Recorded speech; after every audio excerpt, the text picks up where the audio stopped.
welcome to Sweet Tea and Tacos. For this week, I'm Dave. And I'm Jen. And this week, it's a second helping of biscuits. We had a really good conversation last week with our friend Devon about biscuits. Yes, absolutely. And her inspiration in creating biscuits. And we talked about her techniques and, kind of what she does and she likes. And it was a great conversation. But it made us want to really deep dive into biscuits and kind of be geeks about it. So this is the food geek one about biscuits, because there's a lot of different ways to make biscuits, a lot of different techniques, a lot of different ingredients. What are some of the benefits of ones over others, etc. And right.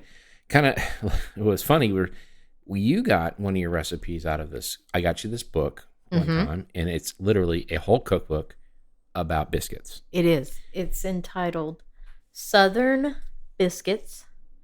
It's by Natalie Dupree and Cynthia Graubart. I'm not sure exactly how to say her last name.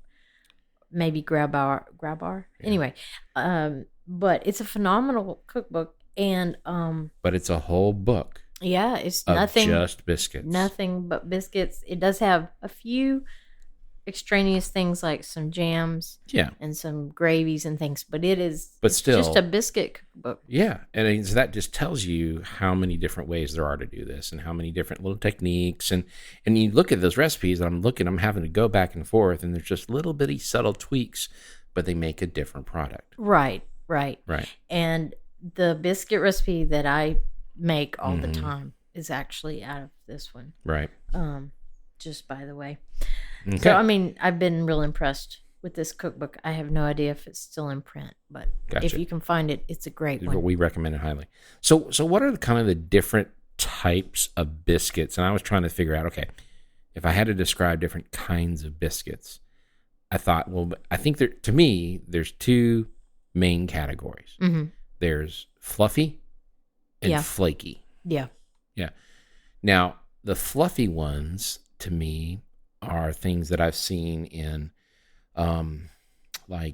drop biscuits, or just I've seen them even rolled out, and they're fluffy, and you got a top and a flat top and a flat bottom.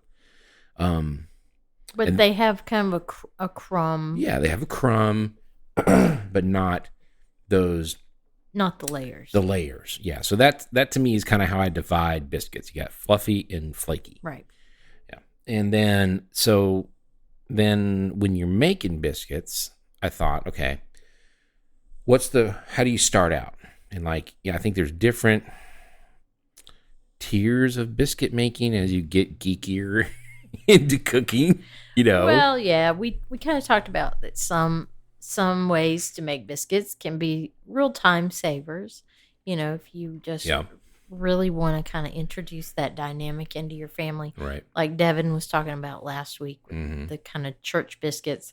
If you want to just build some traditions. Right. A certain like a Saturday morning routine or a Sunday morning routine. There's canned biscuits. There's some actually really good ones out on the market. Yeah. And organic and all kinds of options. There's lots of options. Oh, yeah, yeah. And then there's biscuit mix. Right. And then, things like self-rising flour. And like a biscuit mix, would you just add water? Yeah, probably so. Or a liquid of some type. I'm sure I've ever used one, but I can't. Bisquick. Yeah, something like Bisquick. Or Devon mentioned that there was, I think, a Pioneer mix. Okay, yeah, yeah. I think it was Pioneer brand. But anyway, so yeah, I'm not just hugely familiar with them, but it could just be a good time saver. Right. And then using certainly self-rising flours will save you the step of adding salt and then your rising agent. Right. And we use a hot rise cornmeal for some cornbread sometimes. We just that way you're just throwing an egg and oil in there and liquid and ready to go. And so those are all time savers where you can kind of still adjust and maybe choose your fat or choose this and that.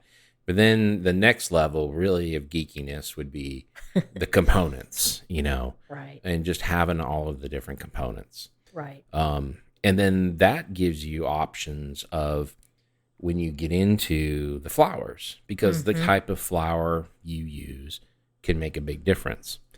Now, so there's all-purpose. Most people are very familiar with all-purpose and maybe a bread flour. But a lot of these, it was interesting, these self-rising flours, especially things that you see in the South, brands from the South, like White Lily or Sunflower. They use a soft winter wheat that is lower in protein. And protein is what creates gluten in breads, but you don't want gluten in a biscuit. Right. So those are really designed for biscuits with the lower protein. They are.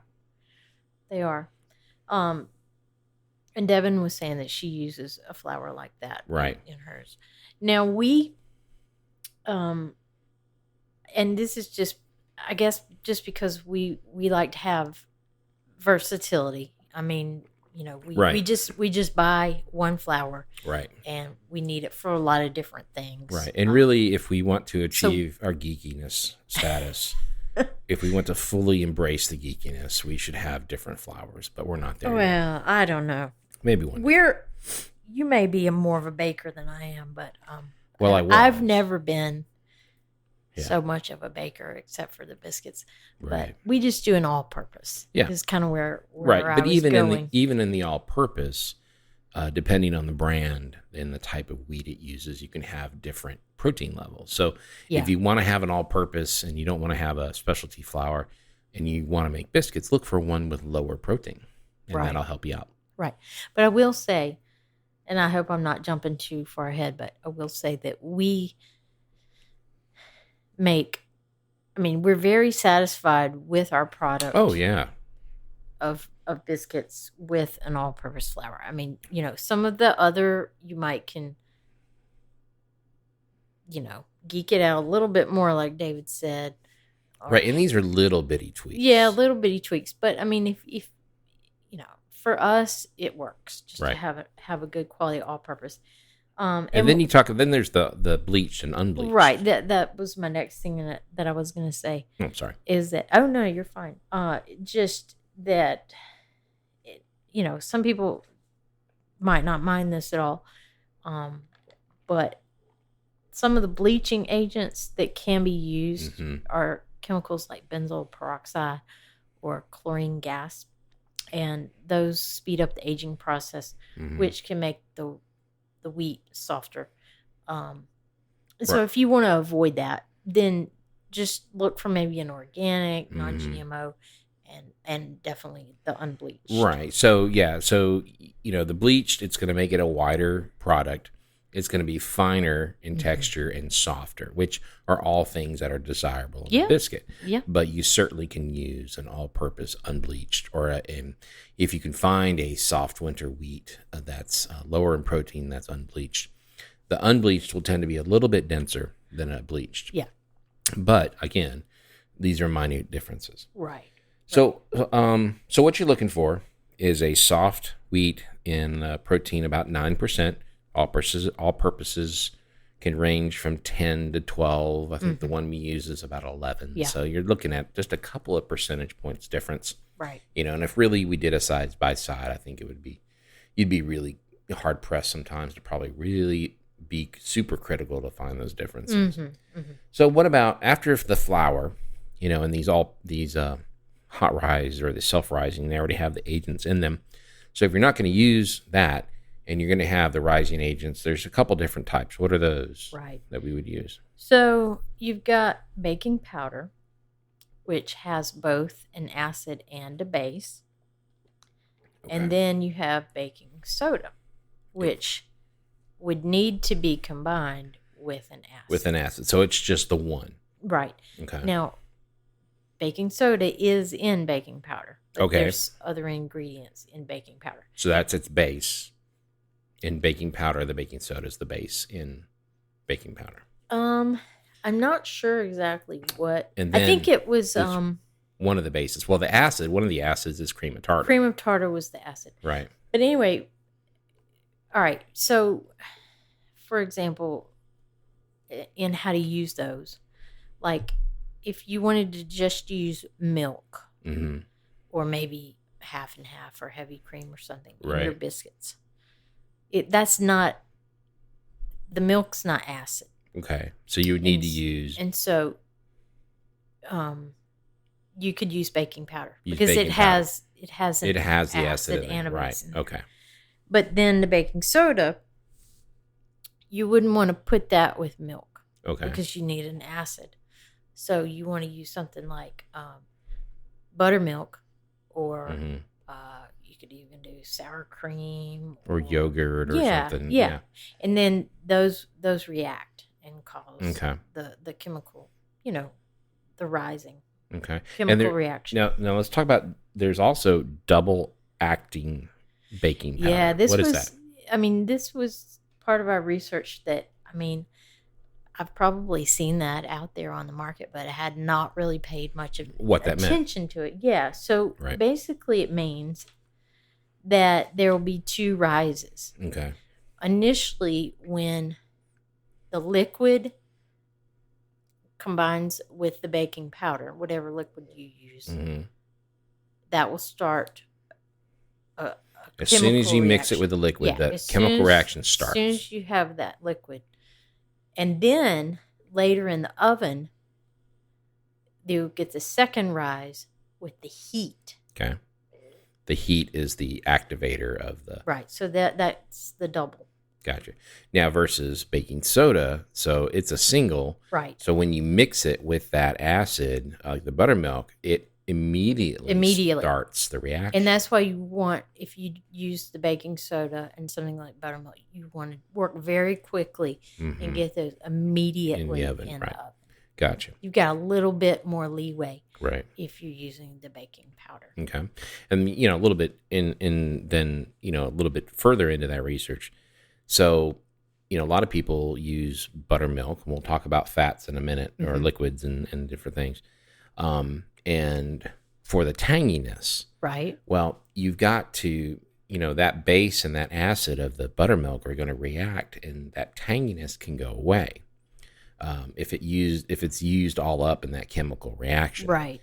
So one thing we were reading was that maybe if you want the tanginess of buttermilk as a flavor component, you might mix a little baking soda and baking powder. Yeah. Or use the baking powder only with the buttermilk, so that it's got bases and acids already. Yeah. So that acid in the buttermilk's not used up. Right. And you'll get some of the tanginess. Right.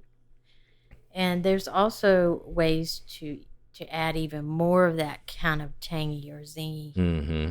And you can put like lemon juice in products, like in milk or whatever. And it kind of curdles it almost. Right. So let's talk about buttermilk for a second. So sure. Buttermilk is the liquid left over from making butter. Right. You think of that old-fashioned kind of butter churn, and you're separating those butter solids out, and then the liquid that's left over is the buttermilk. Gotcha. And people used to save that and drink that.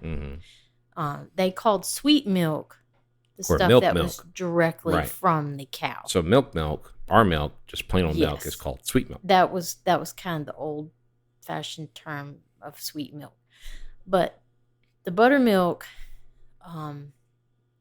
that we have today.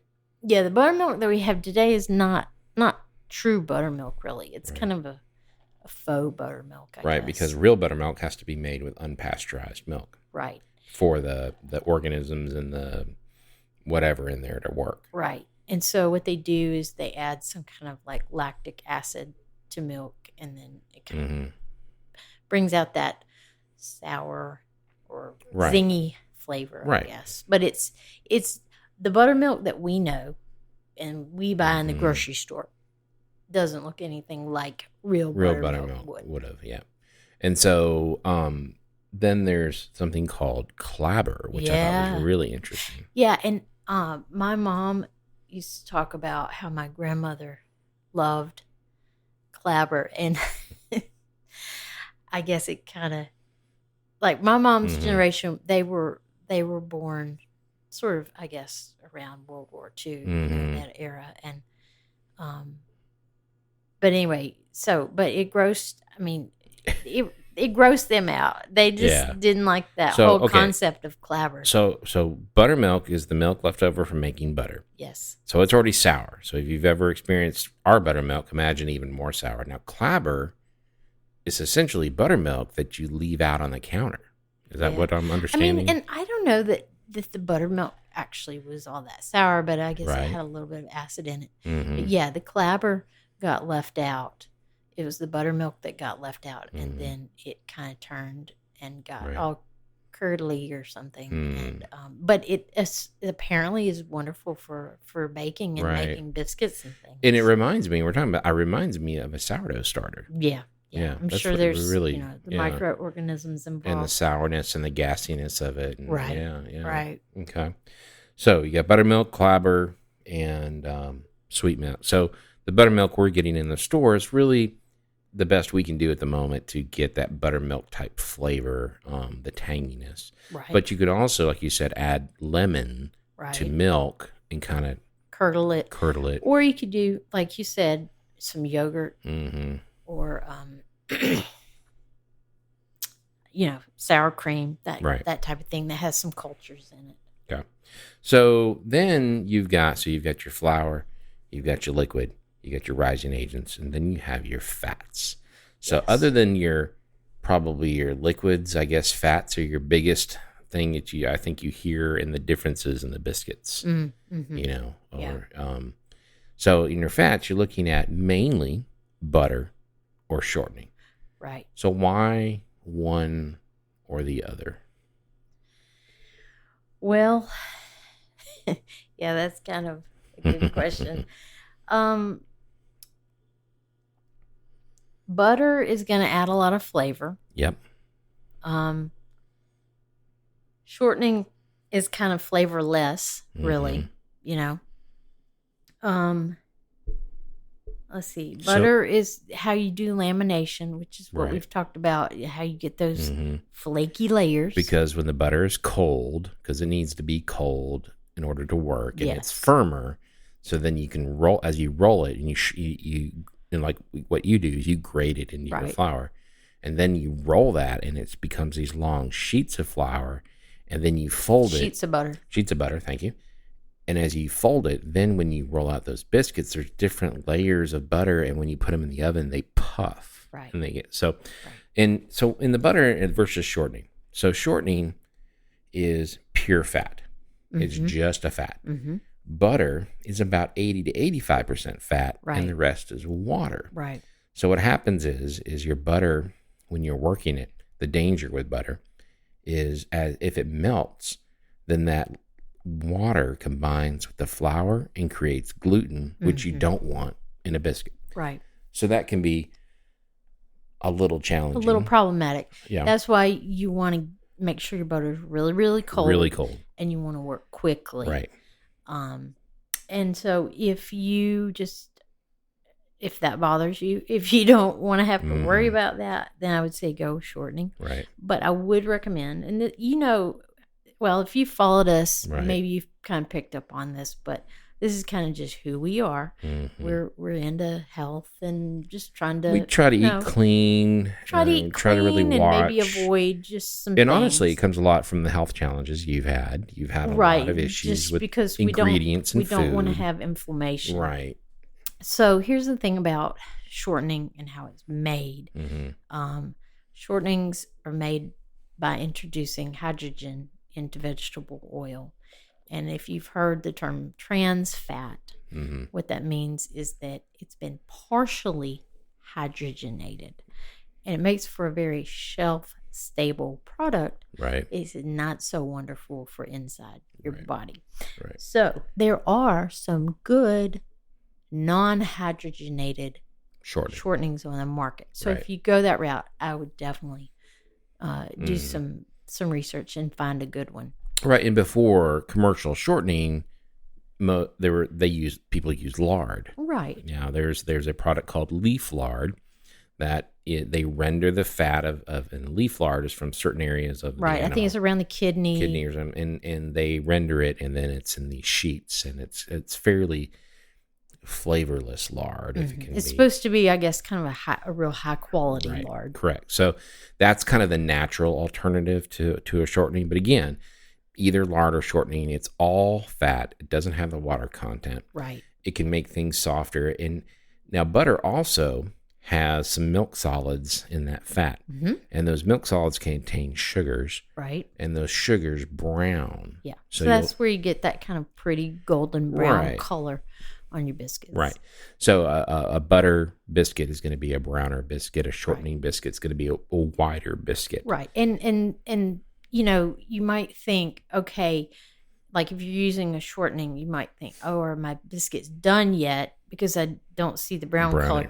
They could be. Right. Because they're not going to turn real brown no matter, unless you just burned them. And then so some people So you have to kind of be careful. Correct. Some people use a combination. Right. So that you get kind of the best of both worlds. Yes. Yeah. And I think probably, if I'm not mistaken, that maybe that was what Devon does. Yeah.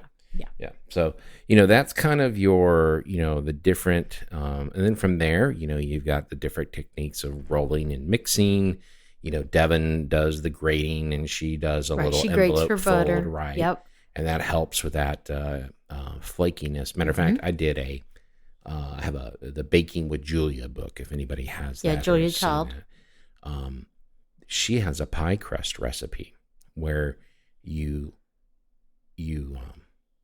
roll the butter out, and you roll it into these long sheets. You have to almost frozen butter. Roll it, do a little rolling, put it in the fridge, come back and work. You just got to keep it really cold, but you literally have these long sheets of butter. Yeah. And it's this incredibly flaky pie crust. It's the same concept. It's the lamination. Right.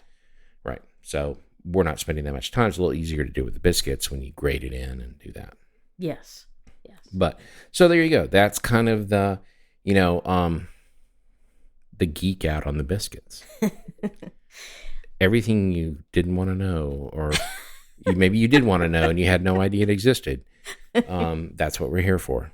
So, hopefully you've learned something, and Miss Jen has something. A couple of other things. Oh, sorry. Keep going. Keep going. All right. So, all right, on your baking powder, if you use baking powder, look for one that doesn't have aluminum. Okay, what's the aluminum? A non-aluminum. Well, it's a cheaper ingredient, but